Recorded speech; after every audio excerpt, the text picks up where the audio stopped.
love the PlayStation. It's my favorite system to play on and collect for, but the rising cost of its games over the years has made doing both more difficult, particularly for some of the lesser known but high quality games out there. In that area, the PlayStation Store on the PS3, PSP, and PS Vita was extremely valuable in that you could find many such titles for just a few bucks.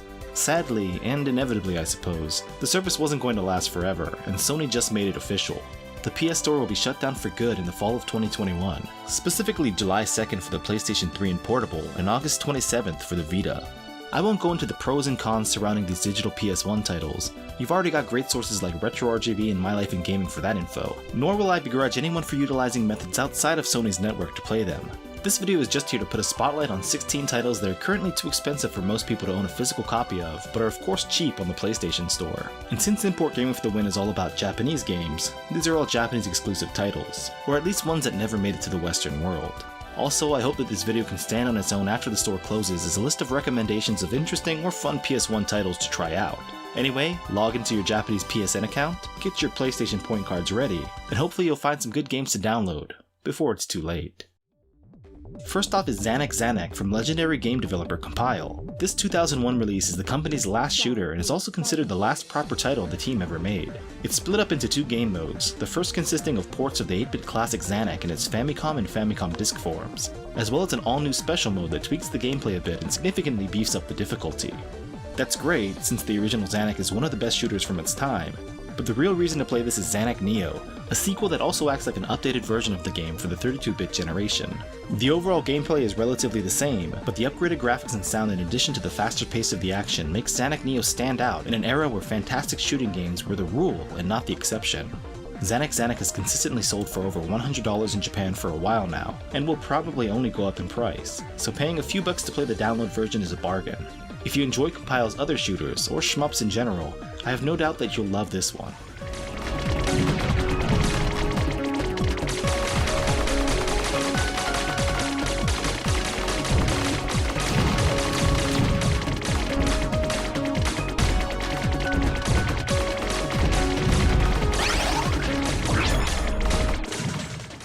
Next is快速天使, or Rapid Angel, a story-driven 2D side-scrolling action game developed by Techno Soleil and released in 1998. Initially, players can choose from one of 3 heroines to go through the story mode, each with different styles and character arcs, but completing the game unlocks even more fighters. Gameplay is rather simple and is similar to a beat-em-up, though levels are quite expansive and feature the kind of gimmicks often found in standard platformers. As alluded to, the story is a big part of the experience, but things are never too wordy or drawn out, and the fully voice-acted dialogue and twists and turns in the game are quite humorous, resembling an anime comedy from the 90s. While the animated intro and some of the character art is amateurish at times, the game's overall lack of polish is quite charming, and the 2D sprite-based graphics that zoom in and out of the action look great. I remember seeing this game in a book-off around a year ago for about $90, but recent copies of the game have fetched over $400 on Yahoo auctions, which is insane. If you like a good 2D action experience, or want to play something that represents that old Wild West feeling of game development on the PS1, you could do a lot worse than Rapid Angel, but save your $400 for something important, like food.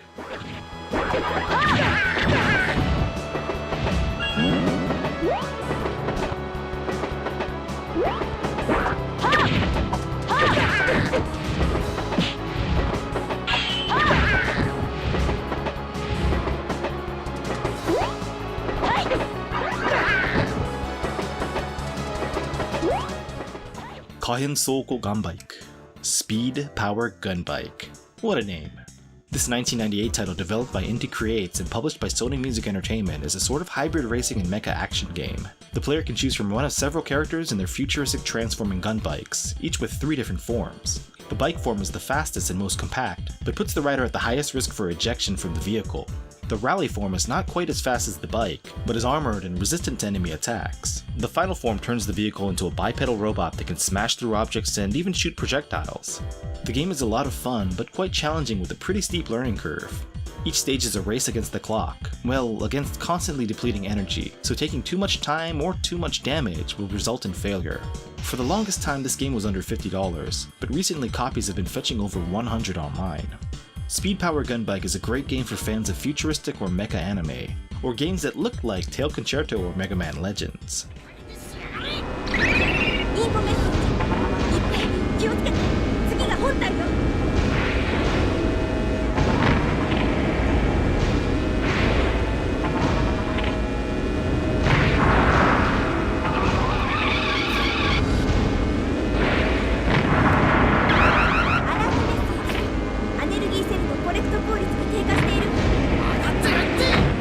Treasure has developed some of the most talked about and beloved games of all time, but one of the company's real gems is often overlooked. Rakugaki Showtime, an arena-style fighting game published in 1999 by Enix.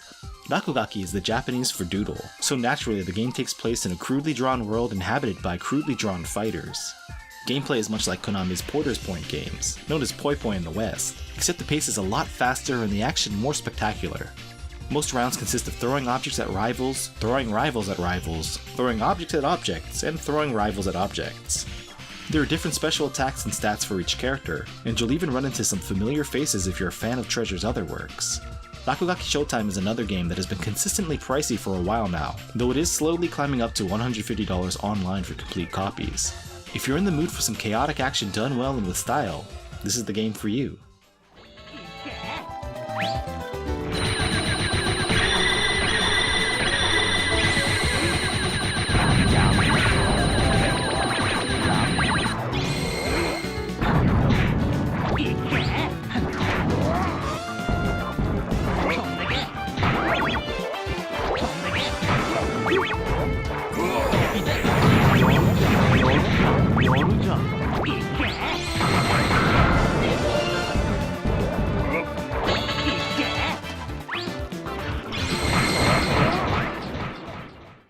If you have the need for more highly stylized fighting action, even after Rakugaki Showtime, and who doesn't really? Look no further than Polygon Magic's 2000 brawler, Slap Happy Rhythm Busters. From its slap happy art style, it's easy to see that this title has some really impressive and colorful cel-shaded graphics and some creative and far-out character designs, though at first glance in play it may seem like a rather standard fighting game. But performing a special will reveal why rhythm is in the title, as it incorporates elements from the music game genre into its gameplay. Obviously this means that music also plays a big role here, and I can report that Slap Happy Rhythm Busters has a killer soundtrack. About a year and a half ago I saw this game at a store for $15, but passed because copies online were actually cheaper. Well, not anymore, as some used copies have fetched nearly $200 online. Well, at least I could snag it digitally for about $6, and I highly recommend you do the same.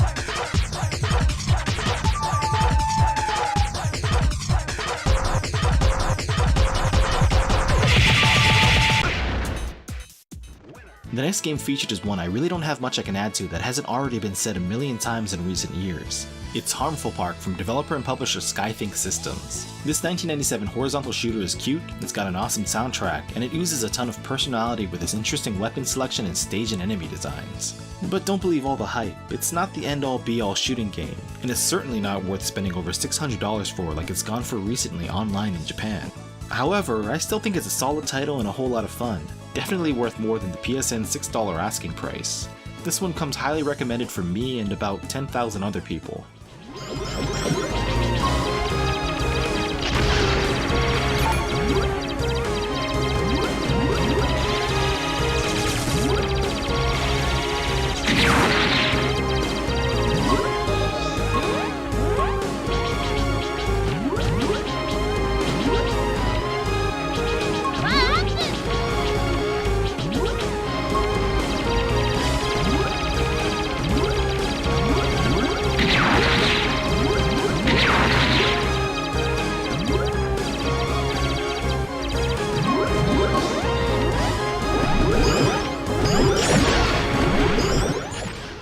Now, if you want a real challenge, Panther Software provides it with their 1998 release, Kitchen Panic. It's a 2D platformer that's deceptively cute, starring an anthropomorphic potato who must run through stages and collect stew pots, all while avoiding foes and other hazards and dangers. True to its name, everything from enemies to level backdrops are based on things found in the kitchen, and the gameplay is heavily involved around a unique spin and jump mechanic. I would go on into a little more detail, but instead I would suggest you check out this video from the Ultra Healthy Video Game Nerd to get a feel for Kitchen Panic and its maddening difficulty. The game often sells for over $100 in Japan, with someone who has way too much disposable income going so far as shelling out nearly $4,000 for a sealed copy. Pick it up for pocket change on the PSN.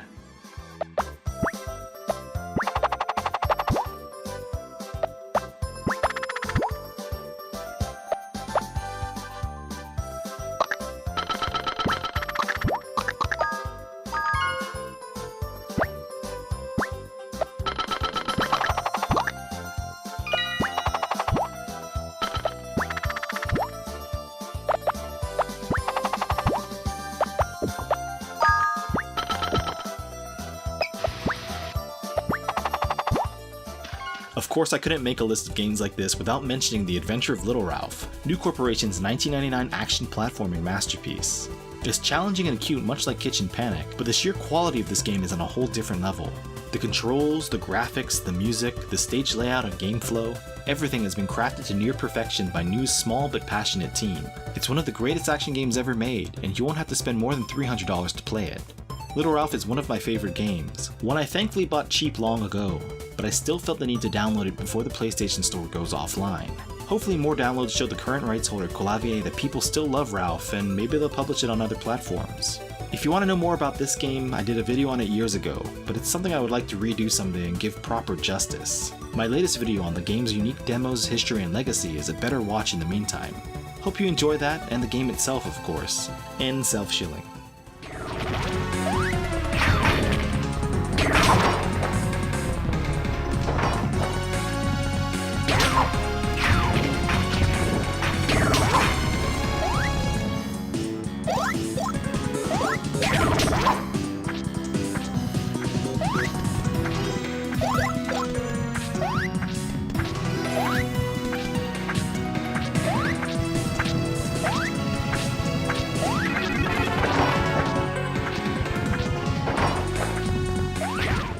Next up is a 2002 budget title in Success's Superlight series, Bomb Boat. It's a simple but fun action puzzle game that plays like a mix between Bomberman and Pac-Man, and it originally retailed for about $15, but it goes for hundreds of dollars online, thousands for sealed copies, and I have no idea why. As a late PS1 era budget game, there must have been a small print run, or maybe Namco or Hudson threatened to sue, who knows. There's not much I need to say about Bomb Boat that raw gameplay footage doesn't do a better job explaining, so take a look for yourself, and if you enjoy a good action puzzler, consider buying it. In download form anyway.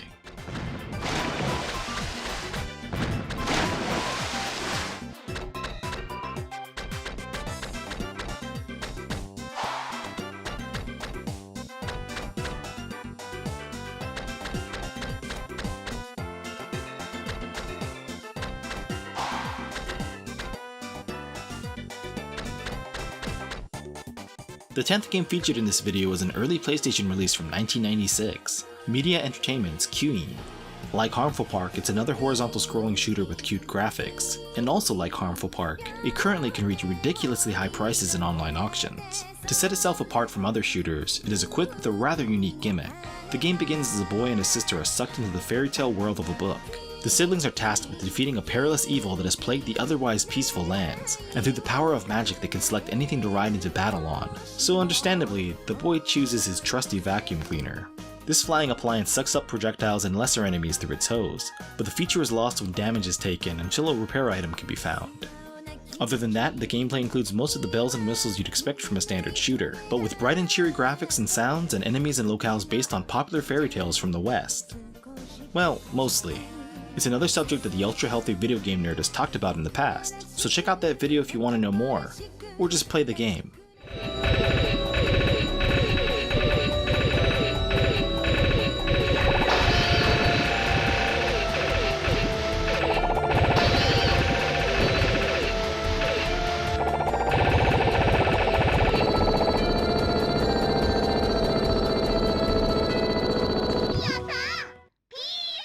Following Kyuiin is another shooter from 1996, and actually another offering from Rapid Angel developer Techno Soleil. It's Gaia Seed. This sci-fi themed shmup has a lot in common with Rapid Angel in that it's a good representation of the guerrilla-style game development that was so common on the original PlayStation, since something about it feels unpolished overall, but it's a lot of fun and has a strange charm to it. As far as shooters go, its gameplay isn't revolutionary and is pretty standard really, but it does have a pretty unique recharging shield and special attack feature. I don't have to talk about it much more because Radical Reggie has it covered with this review. Gaia Seed regularly sells for over $250 now, so $6 to play it on PS3 or one of the portables ain't so bad.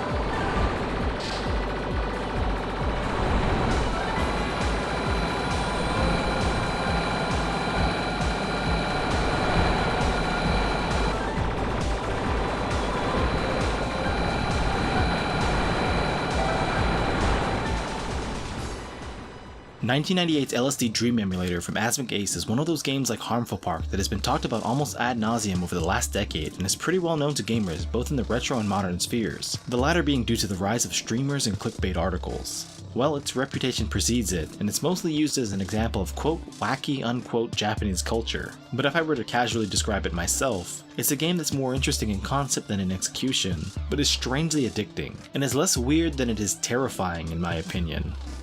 To put it very simply, you walk around a variety of dreamscapes, and when you touch things, your environment changes, and the longer you play, the more bizarre your dreams become. It goes for upwards of $400 these days on Japanese auction sites. Really now. A crazy price to pay to own a non-game game, but it's totally worth $6 for the experience alone.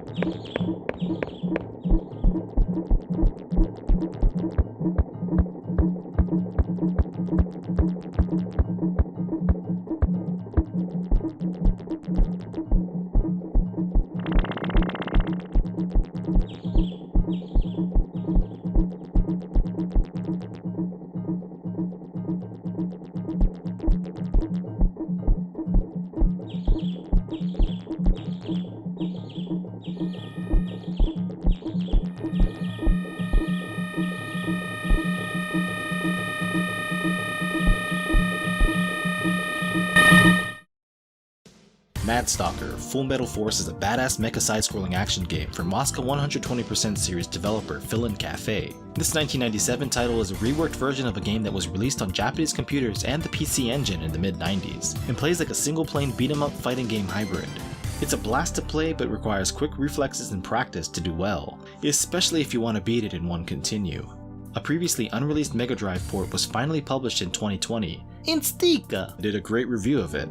While that game is not exactly the same as the PS1 version, pretty much all of the points made in that video apply to this release as well, so check it out if you want to know more. Or you could spend over $200 to get a copy online in Japan. Or you could take my advice and just download it for $6 on the PlayStation Network store.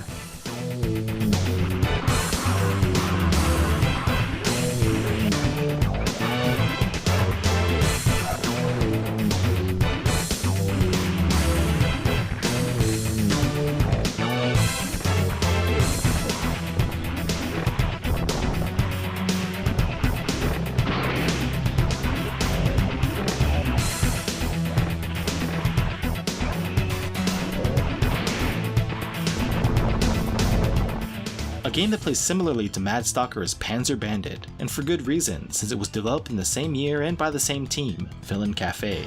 While it comes in a cuter coat of paint than Mad Stalker, this game is every bit as action-packed and intense, and Panzer Bandit features more playable characters, more story, and an additional plane to beat down on, which has led many to compare the game to Treasure's classic beat-em-up Guardian Heroes. While I don't think it's quite as good as that game, it's still a great title.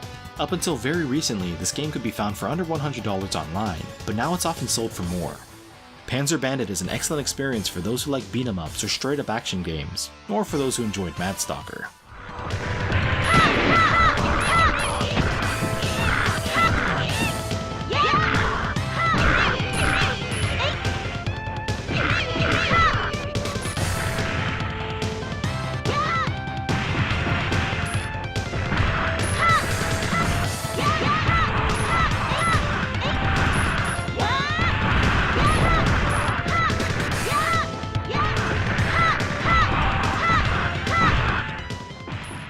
The third game on the list from Techno Soleil is Tall Twins Tower from the year 2000, a puzzle game where the player must roll giant blocks in order to match colors and increase the size of a tower before it blows up from below. This is actually a sequel to Tall Unlimited, released in the West as Tall Infinity, bringing with it just a few changes from that game.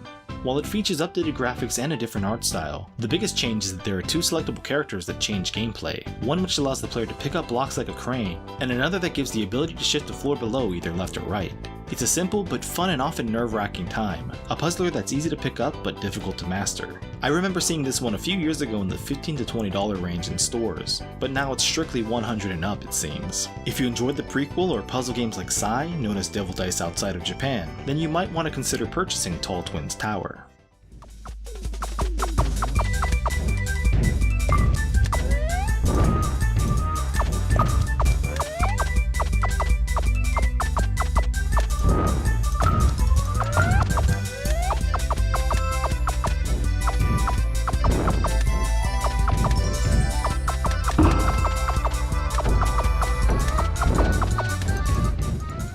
Now before I reveal the 16th and final game in this list, let me mention 16 other good Japanese exclusive titles that I would recommend on the PlayStation Store. You know, to end this list the right way with 32 bits. Some of these can still be found cheap physically, some not, but in the interest of saving time, I won't say anything more than the title. Here they are. Nekketsu Oyako, Fantastic Pinball Kyuutenkai, The Adventures of Robin Lloyd, Ore no Ryouri, Tiny Bullets, Dochi Mecha, Cotton 100%, Cotton Original, Namco Anthology Volume 2, Kokohore Pukka, Sunsoft Memorial Series Volume 6, Advanced Variable Geo 2, Umihara Kawase Shun 2nd Edition, Community Palm, Makeruna Makendo 2, Chou Aniki Kyukyoku Muteki Ginga Saikyo Otoko, and there's so many more I could tell you about, but I'll stop here. Finally, the last game, and it's one that's impossible to find, mainly because it never got a physical release, meaning you'll never get it in stores or online like the other games mentioned. What is this elusive title? It's Hydlide. Hydlide Special from 1986 to be precise. Yes, that Hydlide. The same Hydlide on the NES. A very cheap, very common, and very much maligned RPG in popular gaming culture. So why end things with a whimper and not a bang? Well, I don't really see it that way. This video is about getting expensive games for cheap in digital form, and perhaps priceless is the highest cost of them all.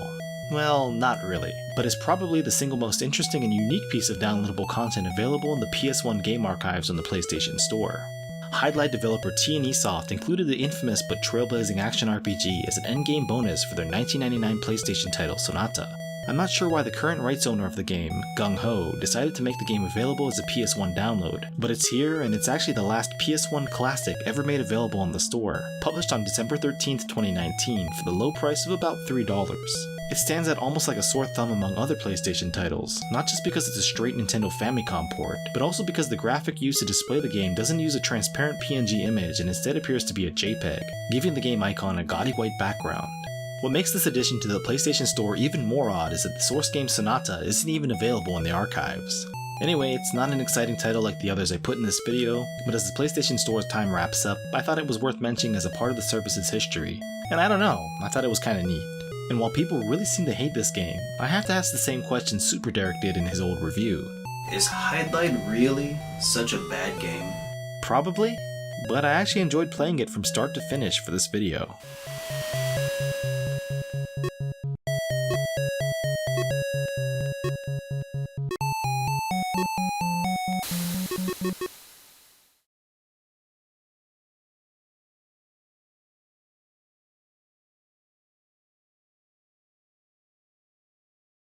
Anyway, that's that.